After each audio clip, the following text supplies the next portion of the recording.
Welcome back. Well, speaking of Memorial Day, soldiers from the 3rd U.S. Infantry Regiment, also known as the Old Guard, carried out the task of placing American flags at every single gravesite inside Arlington National Cemetery. That happened yesterday, called the Flags In Ceremony. This is a tradition that dates back to 1948. In all, about 250,000 flags will be placed. This takes about 4 hours for 1,500 soldiers to place all these flags.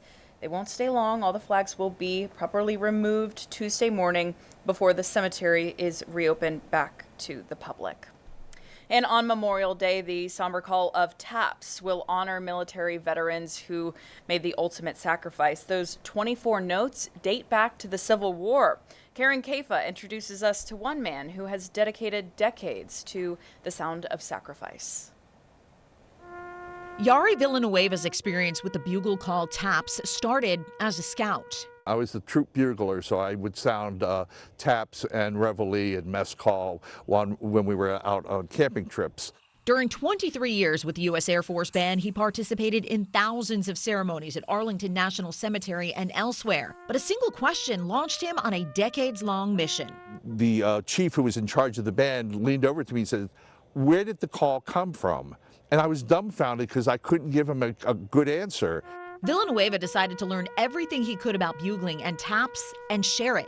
Taps originated during the Civil War, he says, when Union General Daniel Butterfield asked his brigade bugler to come up with a less formal call to end the day. Their taps soon spread to other units and became an official bugle call after the war. More than 160 years later, millions have heard at graveside to honor their military veterans for the final time.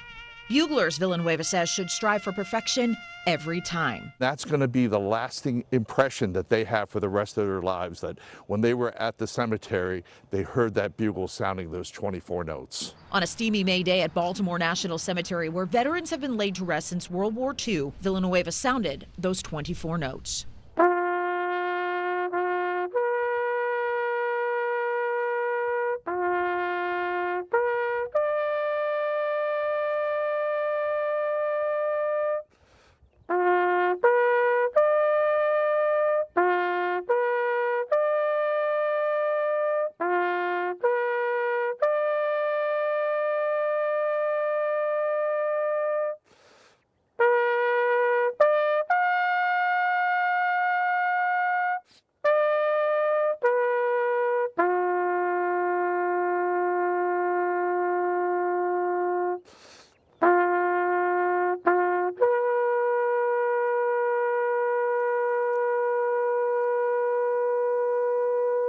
Villanueva has also spearheaded TAPS for Veterans, a nationwide network of auditioned volunteer buglers to connect with families and veterans organizations to honor the fallen on Memorial Day and every day. Of all the military bugle calls, none is so easily recognized or more apt to evoke emotion than the bugle call of TAPS. Karin Caifa, CNN, Baltimore.